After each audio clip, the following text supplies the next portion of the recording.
سورہ توبہ کی آیت نمبر 128 اور 29 ہے۔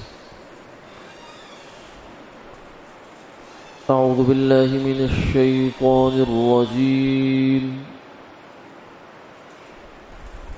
بسم اللہ الرحمن الرحیم۔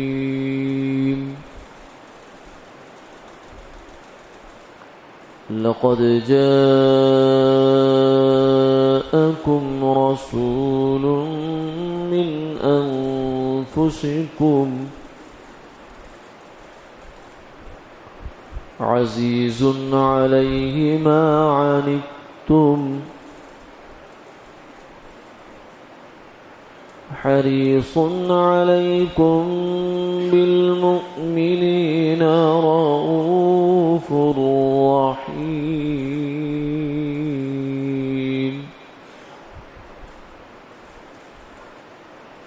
فإن تولوا فقل حسبي الله لا إله إلا هو عليه توكلت وهو رب العرش العظيم۔ صدق اللہ العظیم۔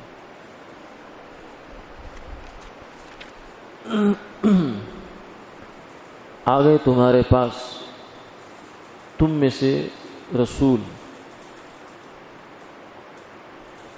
جو تمہیں تکلیف پہنچے ان پر وہ بھاری ہے اور تمہاری بھلائی پر وہ حریص ہیں، ایمان والوں پر نہایت شفیق مہربان ہے۔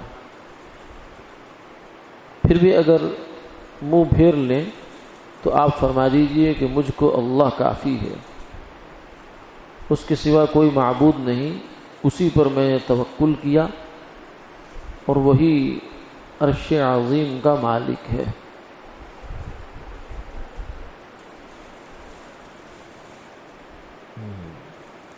یہ دونوں آیات سورہ توبہ کی آخری آیات ہیں۔ ان آیات کی کئی خصوصیات ہیں،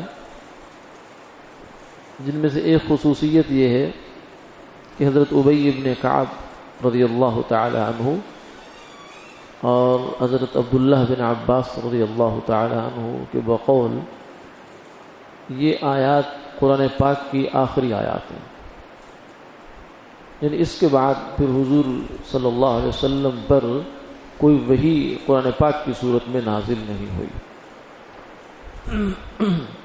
اس کے بعد آپ دنیا سے تشریف لے گئے۔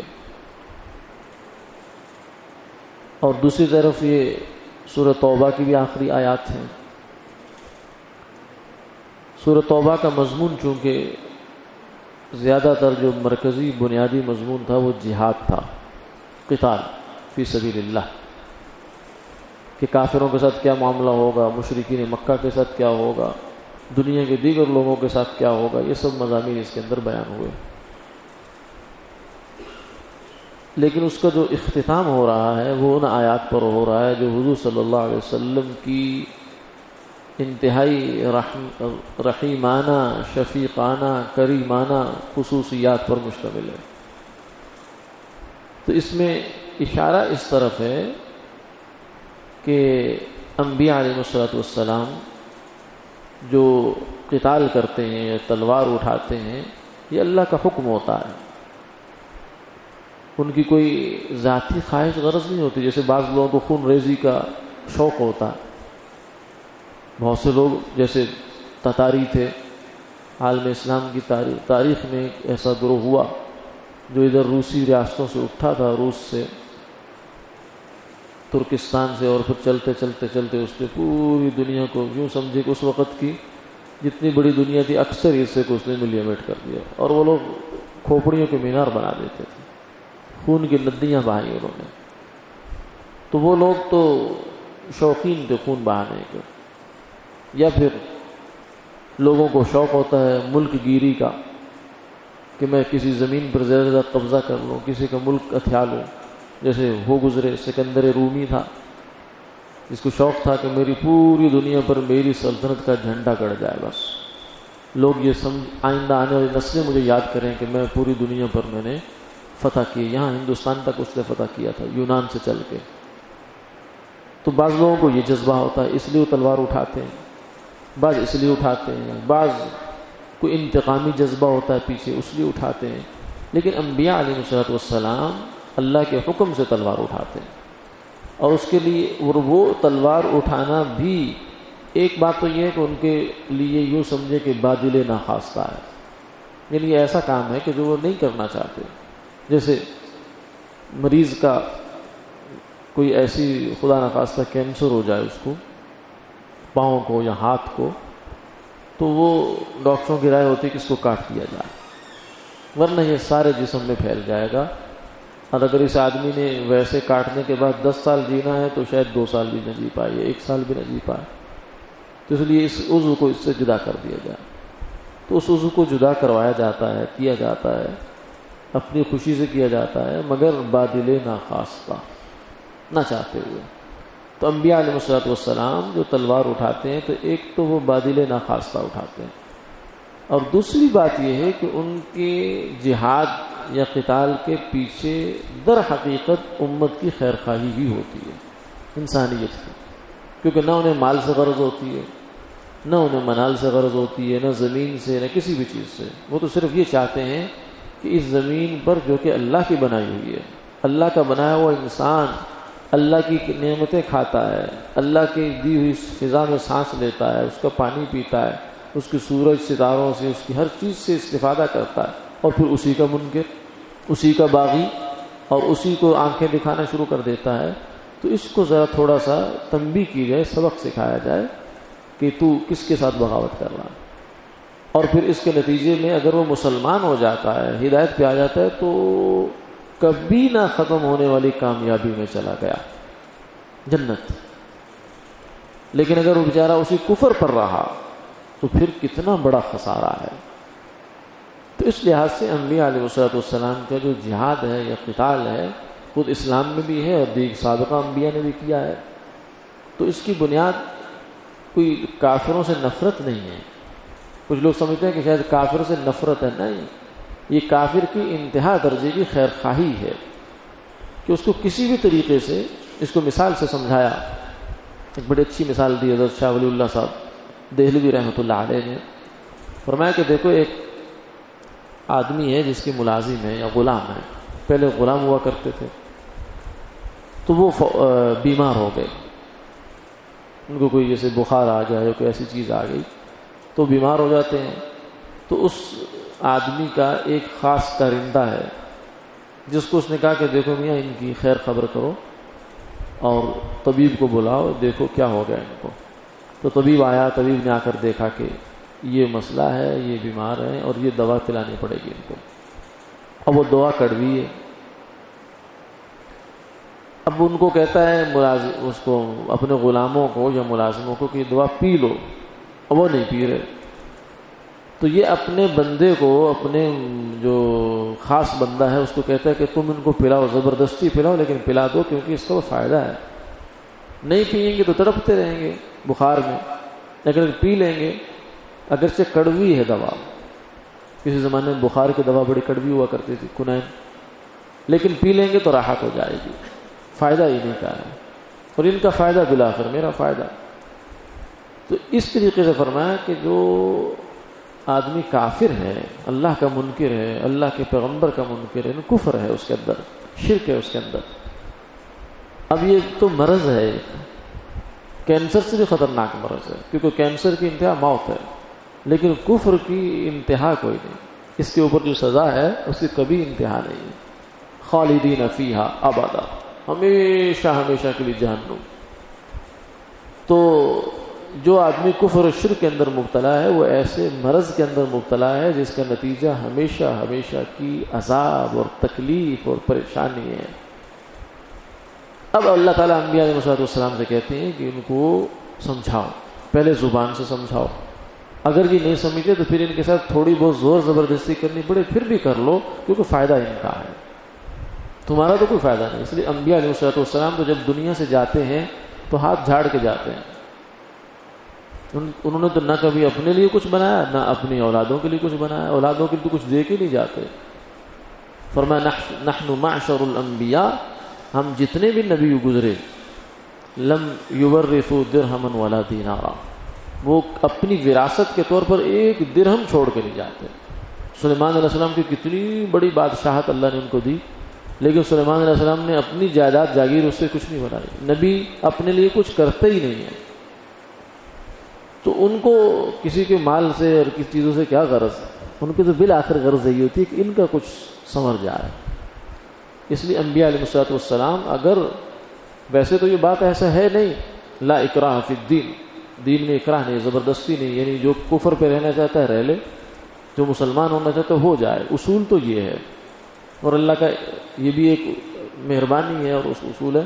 ورنہ اگر دیکھا جائے انصاف کی نظر سے، تو اگر انبیاء علیہ السلام کو اللہ تعالیٰ حکم دیتے کہ لوگوں کو تلوار کی دھار پہ مسلمان کرو، تو جب بھی یہ کوئی زیادتی کی بات نہ ہوتی، یہ عین انصاف ہوتا، عین خیر خواہی ہوتی، عین ہمدردی ہوتی. کیوں؟ اس لیے کہ دنیا میں ہو سکتا ہے تھوڑا سا ول وش کا مسئلہ ہوگا نا. آج لوگ بہت اس کو کہتے ہیں بل اور وش، آزادی اور یہ وہ فلاں فلاں، لیکن یہ آزادی کتنی دیر ہے؟ ایک آدمی 40 سال کا ہے تو 40 اور جی لے گا، اس کے بعد تو آگے قبر ہے، موت ہے، پھر آگے زندگی ہے، قبر ہے، حشر ہے، نشر ہے، جنت جہنم ہے. تو اس کی تھوڑی بہت آزادی قربان ہو بھی جائے تو آگے بہت بڑا فائدہ اس کو آ رہا ہے. اور پھر وہ دعائیں دے گا. جیسے کہتے ہیں کہ کوئی آدمی کبڑا تھا، اس کی کمر ٹیڑھی تھی بیچارے کی پیدائشی طور پہ. کسی آدمی کے ساتھ اس کی لڑائی ہو گئی تو اس نے اس کو زور سے لات دے ماری اس کی کمر میں. درد تو اس کو ہوئی، لیکن جب اس نے اٹھ کر دیکھا تو اس کی کمر کا جو کبڑا پن ہے وہ سیدھا ہو گیا. اب وہ اس کا شکر گزار ہو جائے گا کہ واہ بھائی بہت اچھا کیا تم نے کہ میرے ساتھ تم نے اتنا بڑی نیکی کر دی کہ جو میرا زندگی کا عذر تھا وہ تم نے ختم کر دیا. تو کافر کو اگر تلوار کے زور پر بھی مسلمان بنایا جاتا تو جب بھی یہ کافر کے ساتھ عین ہمدردی ہوتی اور وہ دعائیں دیتا آگے جا کر. لیکن ایسا ہوا نہیں. عملاً ایسا نہیں ہوا. عملاً تو ہمیشہ جہاد جب ہوا ہے تو اس کے تین اختیارات رکھے گئے. یہ تو مسلمان ہو جاؤ اپنی مرضی سے، یا پھر غیر مسلم بن کے رہو مگر اسلامی حکومت کے ماتحت، اور پھر تیسری صورت یہ ہوتی تھی کہ پھر اگر یہ دونوں باتیں آپ کو منظور نہیں تو پھر میدان جہاد میں آ دو. یعنی کسی کافر کو زبردستی مسلمان نہیں بنایا گیا. عملاً ایسا نہیں ہوا. لیکن میں یہ عرض کر رہا ہوں کہ اگر ایسا ہو بھی جاتا تو کوئی اعتراض کی بات نہیں تھی. آج کچھ لوگ کہتے ہیں کہ اسلام تلوار کے زور سے پھیلا. بھئی اگر پھیلا ہے تو اس سے کیا فرق پڑتا؟ چلو جن کو تلوار کے زور پہ مسلمان کیا گیا بالفرض، آج ان سے کہہ دو بھائی تمہارے آباء و اجداد جو تھے نا وہ تو تلوار کے زور پہ مسلمان ہوئے تھے، اب تم واپس چلے جاؤ کفر میں. ہمارے جتنی بھی بر صغیر کی پاک و ہند کی آبادی ہے یہ کوئی جدی پشتی مسلمان تو نہیں ہے. ایک وقت تھا جو ان میں سے جو عرب سے آئے وہ تو آئے، جیسے سادات ہیں، صدیقی ہیں، فاروقی ہیں، جو بھی وہاں کے لوگ ہیں. لیکن جو یہاں کے لوگ ہیں، یہاں کی مقامی آبادیاں ہیں، وہ تو سب ہندو تھے. یہ بدھ تھے، یہ ہندو تھے، یہ دو ہی مذہب تھے یہاں. تو ان کو تو مسلمان کیا ہے کسی نے. تو چلو کوئی کہنے والا اگر یہ کہتا ہے کہ یہ مسلمان سب تلوار کے زور پہ ہوئے، تو آج ان کی نسلوں سے کہہ دے کہ تمہارے ماں باپ کے ساتھ بڑا دھوکہ ہوا، بڑی زیادتی ہوئی، ان کو زبردستی مسلمان کیا گیا، اب تم لوگ واپس ہندو ہو جاؤ یا بدھ ہو جاؤ یا کوئی اور جس مذہب سے واپس تم آئے تھے وہاں چلے جاؤ، تو دیکھیں کون جاتا. اسلام ایک ایسی نعمت ہے، ایسا اس کا مزہ ہے، ایسی اس کے اندر سکون اللہ نے دیا ہے کہ جو مسلمان ہو جاتا ہے وہ واپس جانے کو تیار نہیں ہوتا. اس کے اندر یہ ایمان کی خصوصیت ہے. فرمایا کہ ایمان جب دل میں اندر آ جاتا ہے، جب وہ دل کے اندر جاتا ہے تو پھر دنیا کی کوئی طاقت اس کو وہاں سے نکال نہیں سکتی. تو اس لیے انبیاء علیہ السلام کی نسبت سے عرض کر رہا تھا کہ ان کا جو تلوار اٹھائی جاتی ہے، جہاد کیا جاتا ہے تو بادل ناخواستہ ہوتا ہے. یعنی وہ نہیں چاہتے کہ خون ریزی ہو، لیکن کرنی پڑتی ہے. مجبوری بن جاتی ہے، اور یہ مجبوری ہر دور میں ہر زمانے میں رہی ہے. یعنی کبھی بھی انسانوں پر جب سے انسان وجود میں آیا ہے آج تک، شروع کا زمانہ کو ہو سکتا ہو، ورنہ جب سے آگے تہذیب تمدن تہذیبیں وجود میں آئی تو کبھی ایسا میرے خیال میں 10 سال بھی شاید تاریخ کے نہیں دکھا سکتے آپ کو جس میں دنیا میں کوئی جنگ نہ ہوئی ہو، کوئی خون خرابہ نہ ہوا، کوئی خون ریزی نہ ہوئی ہو، اور انسان بالکل مہذب بن گیا. اگر تعلیم یافتہ ہونے سے مہذب ہونے سے رک جاتی یہ چیزیں تو آج رک جانی چاہیے تھی. لیکن ہم دیکھتے ہیں سب سے زیادہ مہذب قومیں جو ہیں وہ سب سے زیادہ اس کام میں آگے بڑھتی ہیں، نئے نئے اسلحے بناتی ہیں، سب کچھ کرتی ہیں.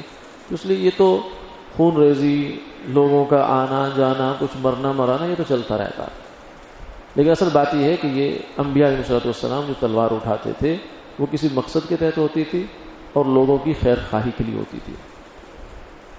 تو اسی بات کو گویا کہ اشارہ اس بات کی طرف ہے کہ سورہ توبہ کے اندر جتنے جہاد کے احکامات آئے یہ کوئی انتقامی جذبہ نہیں ہے، نہ یہ کوئی ایسی بات ہے کہ کسی کافر کے ساتھ ذاتی کو نفرت بنا کر کیا گیا، نہیں، بلکہ یوں سمجھیں کہ ایک لحاظ سے دیکھیں تو یہ عین رحمت ہے. یعنی جہاد جو ہے یہ بھی عین رحمت خداوندی ہے. فرمایا ولولا دفع اللہ الناس بعضهم ببعض لهدمت صوامع وبيع وصلوات ومساجد. اگر یہ اللہ تعالیٰ کا یہ نظام نہ ہوتا کہ ایک ظالم کا ہاتھ پکڑنے والا کوئی نہ ہو، اگر ایسا نہیں ہوتا تو پھر دنیا میں سارا نظام درم برم ہو جاتا. نہ کوئی مسجد ہوتی، نہ کوئی خانقاہ ہوتی، نہ کوئی گرجا ہوتا، نہ کوئی صومعہ، کچھ بھی نہیں ہوتا. اللہ تعالیٰ کا ایک نظام ہے کہ وہ طاقت اس نے یہاں اتاری ہے. وَأَنزَلْنَا الْحَدِيدَ فِيهِ بَأْسٌ شَدِيدٌ. فرمایا کہ ہم نے 4 کتابیں اتاری، اس کے بعد آگے ساتھ کہا ہم نے لوہا بھی اتارا ہے. تو لوہا کسی لیے ہوتا ہے کہ جو کتاب کی بات نہ مانے اس کو دوسری زبان میں جو لاتوں کے بھوت ہوتے ہیں وہ باتوں سے نہیں مانا کرتے. تو یہ بھی عین رحمت ہے. اس لیے آج کی آیت میں یہ فرمایا لقد جاءکم رسول، کہ تمہارے پاس جو پیغمبر تشریف لائے ہیں، من انفسکم، یہ کوئی باہر سے نہیں آئے، فرشتے نہیں ہیں، انسان ہیں اور تمہارے اندر ہی پیدا ہوئے. تم ان کو جانتے ہو، بچپن ان کا تمہارے اندر، لڑکپن تمہارے اندر، جوانی تمہارے اندر، پھر اب جو ادھیڑ عمری ہے یہ تمہارے اندر. عزیز علیہ، اور ان کے اندر کی حال تمہیں یہ بتائیں کہ انسان کے لیے جو مشقت تکلیف کی باعث چیز ہے وہ ان سے گوارا نہیں ہوتی. اور ان کی نظر، یہ تکلیف انسان، ہماری نظر چونکہ صرف اس دنیا میں ہے، عالم غیب ہماری نظر میں نہیں ہے، قبر سے آگے کیا ہے ہماری نظر نہیں آتا. نبیوں کو سب نظر آ رہا ہوتا کہ یہ بندہ جو یہاں نماز نہیں پڑھ رہا، یہ بندہ جو یہاں کفر کر رہا ہے، یہ بندہ جو خدا کی نافرمانی کر رہا ہے، آگے اس کے ساتھ کیا ہونے جا رہا، ان کو نظر آ رہا ہے. اس لیے انبیاء علیہ الصلوۃ والسلام بہت زیادہ کڑتے ہیں لوگوں پر، اپنے قوموں پر کہ آ جاؤ آ جاؤ آ جاؤ، تم بہت بڑے خسارے کا سودا کر رہے ہو. حضور نے فرمایا کہ میری مثال ایسے ہے جیسا کہ کچھ لوگ ہوں جو جیسے پتنگے ہوتے ہیں نا، شمع پہ جا کر گر رہے ہوتے ہیں، ایک آدمی ان کو بچا رہا ہے کیونکہ آگے موت ہے. تو فرمایا کہ میں تم لوگوں کو جہنم سے یوں بچانے کی کوشش کرتا ہوں، پیچھے پکڑ کے پیچھے کھینچ رہا ہوں اور تم دوبارہ گرے جا رہے اس کے اوپر. تو انبیاء علیہ الصلوۃ والسلام سے کوئی زیادہ انسانیت کا ہمدرد نہیں ہو سکتا. جو کوئی دعویٰ کرے کہ ہم نبیوں سے زیادہ ہمدرد ہیں وہ جھوٹا ہے، اس بیچارے کو دھوکہ لگا ہوا ہے. کیونکہ انبیاء علیہ الصلوۃ والسلام اس زندگی میں انسان کو کامیاب کرواتے ہیں جس کی کبھی انتہا نہیں ہوگی. یہاں کی زندگی تو 5 10 20 25 سال میں ختم. حریص علیکم بالمؤمنین، اور فرمایا کہ تمہارے نفع کی چیزیں میں ہر ممکن کوشش کرتے ہیں کہ یہ فائدے کی بات ہے یہ ان کو مل جائے. اور پھر خاص طور سے مومنوں پر تو رؤوف بھی ہیں، شفیق بھی ہیں، مہربان بھی ہیں. آگے فرمایا کہ فَإِن تَوَلَّوْا، اگر اس کے باوجود کافر لوگ بات نہیں مانتے تو فرمایا مایوس نہ ہو اور دل تنگ نہ کریں، بس پھر آپ یہ کہہ دیں حسبی اللہ، دیکھو میرے ذمے تو جو تھا میں نے کر دیا، اب اللہ میرا کافی ہے، میرے لیے کارساز ہے، تمہاری نہ مجھے مخالفت کی کوئی پرواہ ہے. لا الہ الا ہو، وہی وحدہ لا شریک ہے، وہی خدا ہے. علیہ توکلت، میرا تو سارا بھروسہ اسی پر ہے. وہو رب العرش العظیم، وہ بڑے عرش کا مالک ہے. عرش اس پوری کائنات سے بڑی مخلوق ہے اللہ تعالیٰ کی، جو اس پوری کائنات سے بڑی ہے۔ تو جب وہ عرش کا مالک ہے تو نیچے جو کائنات ہے وہ تو سب اس کے قبضہ قدرت میں ہے۔ والسماوات مطویات بیمینہ، فرمایا کہ زمین آسمان سب اللہ کے ہاتھوں میں، مٹھی میں بالکل ایسے جکڑا ہوا ہے، کوئی چیز باہر نہیں جا سکتی۔ وہو رب العرش العظیم، اور وہ عرش عظیم کا مالک ہے۔ ان دو آیات کے بارے میں بعض حضرات نے یہ بھی فرمایا، احادیث میں بھی ان کے فضائل آتے ہیں، جن میں سے ایک فضیلت یہ بھی ہے کہ جو آدمی صبح و شام 7 دفعہ یہ آیات پڑھ لیتا ہے، یہ پہلی آیت 128 نمبر اور دوسری 129 نمبر، صبح و شام جو شخص 7 دفعہ یہ آیتیں پڑھ لیتا ہے، اللہ تعالیٰ اس کے تمام کام آسان فرما دیتے ہیں۔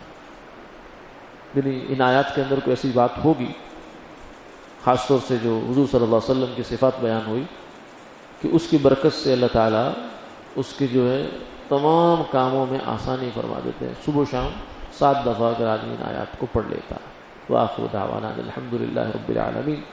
آج الحمدللہ ہماری سورہ توبہ مکمل ہو گئی، اللہ تعالیٰ اس کو اپنی بارگاہ میں قبول فرمائے۔ آگے انشاءاللہ اگلی نشست میں سورہ یونس سے ابتدا ہوگی۔